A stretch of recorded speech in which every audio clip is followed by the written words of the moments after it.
Back to YouTube. आज हम बात करने जा रहे हैं electric field intensity due to a dipole at an equatorial plane. Equatorial plane का मतलब क्या हुआ कि जिस प्लेन पर हमारे पास डाइपोल है उसके प्लेन के जस्ट अबव प्लेन पर, यानी कि मेरे पास अगर एक्स वाई प्लेन में है क्या डाइपोल, तो हमारे पास जो वाई जेड प्लेन होगा, ठीक है, उसके अंदर कहीं पर y जैसे z कोऑर्डिनेट के साथ हमारे पास पॉइंट रहेगा, जहां पे हमारे पास पॉइंट यानी कि r आएगा, जिससे हमारे पास फॉर्मेशन होगी ट्रायंगुलर फॉर्मेशन, जिसमें हम चेक करेंगे हमारे पास क्या इलेक्ट्रिकल इंटेंसिटी लग रही है एक डाइपोल की वजह से एट एन इक्वेटोरियल प्लेन। अब हम इसको जब पढ़ने जाते हैं उसमें सबसे बेसिक चीज़ है, हमने लास्ट क्लास में पढ़ा था इलेक्ट्रिक फील्ड इंटेंसिटी का फॉर्मूला, यानी कि E = q/4πε0/r²। अब यही फॉर्मूला यहाँ पर भी अप्लाई होना है और सेम चीजें हैं, बस ज्यादा कुछ डिफरेंस नहीं है, एकदम सेम। अरे जब हम लास्ट में इसका एक्सप्रेशन निकालेंगे तो आप देखेंगे इसका एक्सप्रेशन और उसका एक्सप्रेशन बिल्कुल सेम है, बिल्कुल सेम। डिफरेंस क्या है हम वो भी देखेंगे। तो चलिए शुरू करते हैं। तो सबसे पहले तो एक dipole plus Q minus Q, एक छोटे से डिस्टेंस 2a से सेपरेटेड है, तो हमारे पास ये हो गया एक डाइपोल। अब डाइपोल से कुछ डिस्टेंस पे r डिस्टेंस पे एक पॉइंट है q।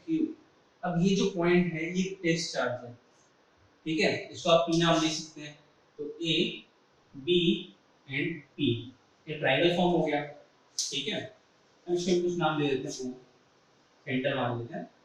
फिर हमारे पास जो 2a है तो ये भी a है और ये भी a है, ठीक है। अब इलेक्ट्रिकल इंटेंसिटी का फॉर्मूला लिख लेते हैं। E = 1/4πε0 q/r²। r² यानी कि डिस्टेंस का स्क्वायर, ठीक है। हमारे पास ये फॉर्मूला हमने लिख दिया, इसका यहाँ अप्लाई करते हैं। अगेन प्लस क्यू चार्ज है, ये भी पॉजिटिव है, पॉजिटिव और पॉजिटिव आपस में रिपेल करेंगे, same charges repel each other, तो रिपेल करेंगे तो इसका फोर्स किधर लगेगा, ऊपर की तरफ नहीं, तो ये लगाएगा फोर्स कुछ उधर, इसको नाम दे देते हैं E1। तो ये क्या होगा, E1 = q/4πε0। अब डिस्टेंस का स्क्वायर, डिस्टेंस है ये वाला यानी कि ट्रायंगल की ये साइड। अब ये साइड कैसे निकालेंगे, ये आपको बस a गिवन है या r गिवन है ये चाहिए। अब हम यहाँ पर क्या अप्लाई करेंगे, पाइथागोरस थ्योरम, बेसिक चीज, अगर राइट एंगल ट्रायंगल तो हर जगह अप्लाई कर सकते हैं। तो यहाँ पर अगर पाइथागोरस थ्योरम अप्लाई करते हैं तो ये a है ये r है, ये बेस के परपेंडिकुलर, तो ये हाइपोटेन्यूज, और अगर ये हाइपोटेन्यूज है तो उस जगह पे आपके पास का क्या वैल्यू होगा, √r² + a² या फिर a² + r²। तो लिख लेते हैं √r² + a² का होल स्क्वायर, r का स्क्वायर होता है ना। तो E1 की एग्जैक्ट वैल्यू क्या आ जाएगी, q/4πε0 r² + a², क्योंकि ये अंडर रूट में था उसका स्क्वायर कर दिया मैंने, बेसिक चीज वही की ना। तो यहाँ पर हमारे पास आ गई वैल्यू q/4πε0 r² + a², ये तो पहली चीज। अब माइनस की वजह से चार्ज किधर लग रहा होगा, इट इज पॉजिटिव ये negative, positive negative attract each other, और अगर अट्रैक्ट करते हैं इसका फोर्स कुछ इस तरह लगेगा, यहाँ इस तरफ के उसका नाम दे देते हैं E2। हम E2 की वैल्यू लिख लेते हैं, E2 = अगेन q/4πε0, डिस्टेंस, ये डिस्टेंस भी सेम ही होगा, दो साइड ट्रायंगल को देखें तो अगेन a² + r² का अंडर रूट, तो √r² + a² का होल स्क्वायर, जो कि बन गया q/4πε0 r² + a²। अब बस E1 और E2 आ गए, E1 E2 बिल्कुल सेम लग रहे हैं, बिल्कुल सेम, कुछ भी डिफरेंस नहीं है। और अगर ये सेम है तो इसमें क्या अप्लाई करना पड़ेगा, क्या देखना पड़ेगा, इसमें बस नेट किस तरफ लग रहा है। और इसे गौर से देखिए तो वेक्टरली एक इधर आ रहा है एक ऊपर की तरफ जा रहा है, तो मैं इसको कंपोनेंट में रिजॉल्व करूं, ठीक है, कंपोनेंट में रिजॉल्व करूं तो आपके पास कुछ ये वाली कंपोनेंट होगा E1 का और एक E2 का, और एक कंपोनेंट ऊपर की तरफ होगा, ठीक है। इन कंपोनेंट को रिजॉल्व करते हैं तो ये पॉइंट कंपोनेंट रिजॉल्विंग यहाँ देख लेते हैं।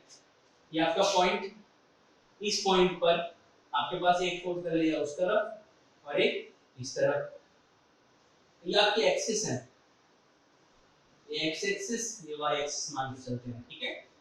अब ये एक्सिस से एक एंगल है थीटा, राइट। अब इसके अंदर क्या है कि इसको रिजॉल्व करते हैं तो एक ऊपर की तरफ नीचे की तरफ, यानी कि एक यहाँ पर कुछ आएगा और एक ऊपर की तरफ कुछ। अगेन ये भी सेम, एक इधर आएगा एक इधर आएगा, तो ए E2 ये E1।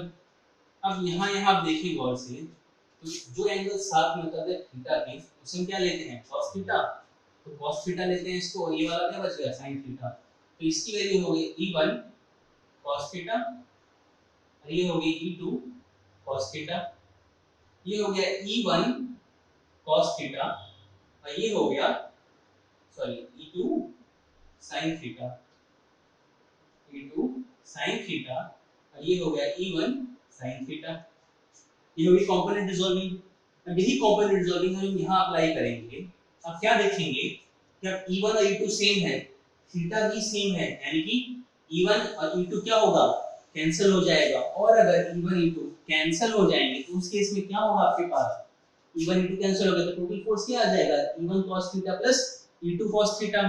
अब आप अगर गौर से देखें यहाँ पर पीछे मेरे यहाँ पर कि जो E1 और E2 है दोनों सेम है, और अगर दोनों सेम है तो मैं क्या लिख सकता हूँ इसको कि net force E net is equals to E1 cos theta plus E2 cos theta।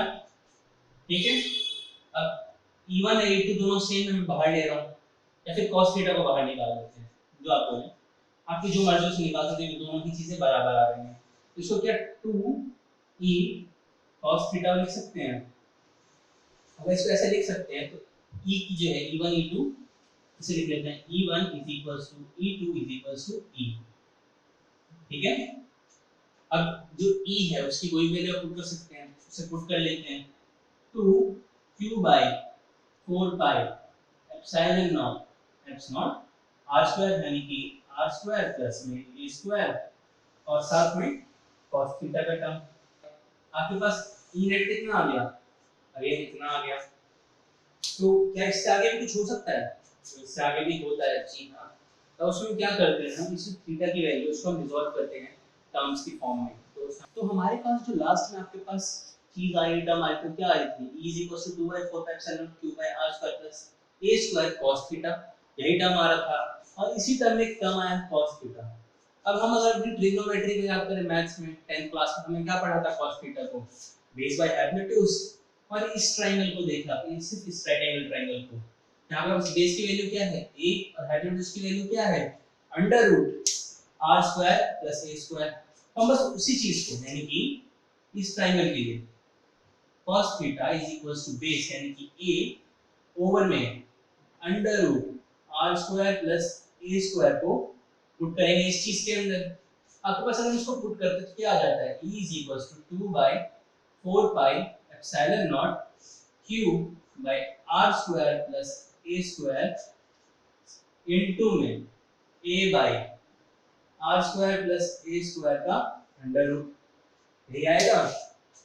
ये आने के बाद क्या होगा कि आपके पास जो भी वैल्यू आ गई तो आप यहाँ पे गौर करेंगे कि ये तो ऊपर पूरा मल्टीप्लाई में चला जाएगा, नीचे ये मल्टीप्लिकेशन में, बेस सेम है तो पावर ऐड कर देते हैं, तो अगेन क्या हो जाएगा 2 into QA 2QA by 4 pi epsilon naught, ऐसे लिख लेते हैं, base same power add 1 plus half यानी कि 1 plus half यानी कि 3/2, और अगर 3/2 है तो क्या लिख सकते हैं हम r square plus a square का 3/2, ये आ गया। अब हम फिर से याद करें लास्ट क्लास में हमने क्या पढ़ा था, एक छोटा टर्म डाइपोल, डाइपोल के बारे में पढ़ा था। ये डाइपोल है, उसके ऊपर आप वर्क कर रहे हैं, तो एक डाइपोल मोमेंट होता है, इसे हम p से डिनोट करते हैं, उसकी वैल्यू याद करें आप तो क्या होती है, वो होती है 2QA, यानी कि ये अगर 2QA है तो क्या लिख सकते हैं हम p by 4 pi epsilon naught r square plus a square का 3/2, राइट। ये चीज होगी आपके पास at the end electric field intensity due to a dipole at an equatorial point क्या आ गया p by 4 pi epsilon naught r square plus a square raised to power 3/2। ये तो एक टर्म हो गया। तो हम सभी जानते हैं कि जो a है, a का टर्म, वो a का टर्म आपके पास बहुत ज्यादा छोटा है r के मुकाबले, और अगर 2a बहुत ज्यादा छोटा है तो a भी छोटा होगा r से, और a is much less than r, then r square plus a square को आप क्या लिख सकते हैं अगेन आर स्क्वायर, और इसको हम लिखने जाए तो क्या हो जाएगा, p by 4 pi epsilon naught r square raised to power 3/2, यही होगा। और आपके पास एट द एंड जब हम पावर्स के बारे में सॉल्व करते हैं क्या होता है, पावर्स मल्टीप्लाई हो जाती हैं, और मल्टीप्लाई होने की वजह से क्या हो जाता है वहां पर, इसकी पावर क्या हो जाएगी 2 into 3/2 यानी कि क्यूब। तो ये आपके पास फाइनल जो एक्सप्रेशन आ गया वो आ गया p 4 pi epsilon naught r cube. अब आप याद करें तो आपके पास फाइनल एक्सप्रेशन क्या है, फाइनल एक्सप्रेशन आ गई है ये। और हम याद करें electric field intensity due to axial point, axial point पर हमने क्या निकाला था 2p 4 pi epsilon naught r cube, वो भी लिख लेते हैं। तो हम उसका कंपैरिजन देखते हैं, अभी कंपैरिजन क्या होता है। तो हमने अभी तक क्या क्या देखा कि electric field intensity axial point पर क्या होगी, इक्वेटोरियल पॉइंट पर क्या होगी, दोनों की वैल्यूज गिवन है। ये रही एक्सियल पॉइंट की 2p by 4 pi epsilon naught r cube, और आपके पास ये रही इक्वेटोरियल की p by 4 pi epsilon naught r cube. तो ये कौन सी स्पेशल केस की, हमने क्या किया था, हमने कहा था कि जो a है वो r से बहुत छोटा है, तब जाकर तो बस ये दोनों आई थी। और इनके बीच का रिलेशन अगर देखना चाहें आप नोटिस करें ये टर्म और ये टर्म इक्वल है, यानी कि अगर मैं लिखूं e एक्सियल ओवर में e इक्वेटोरियल तो वो हो जाएगा 2/1, यानी कि 2:1 का रेशियो। इसका मतलब क्या हुआ कि जो एक्सियल पॉइंट पर इलेक्ट्रिक फील्ड इंटेंसिटी होती है वो इक्वेटोरियल पॉइंट पर जो इलेक्ट्रिक फील्ड इंटेंसिटी होती है उसकी दुगनी होती है, डबल होती है, और यही इसका रिलेशन है। तो आज के लिए इतना ही, हमने आज जितनी कुछ बात की आप इसको रिवाइज करेंगे, बुक से पढ़े। इसके नोट्स के लिए अगर आपको कुछ चाहिए, कुछ हेल्प चाहिए तो आप हमें कमेंट सेक्शन में डाल सकते हैं, मेल कर सकते हैं, व्हाट्सएप कर सकते हैं, और हमारे पास हेल्प के लिए, लेटेस्ट असाइनमेंट्स के लिए, क्वेश्चन पेपर्स के लिए आप हमारे ऐप को डाउनलोड कर सकते हैं। So thanks for watching.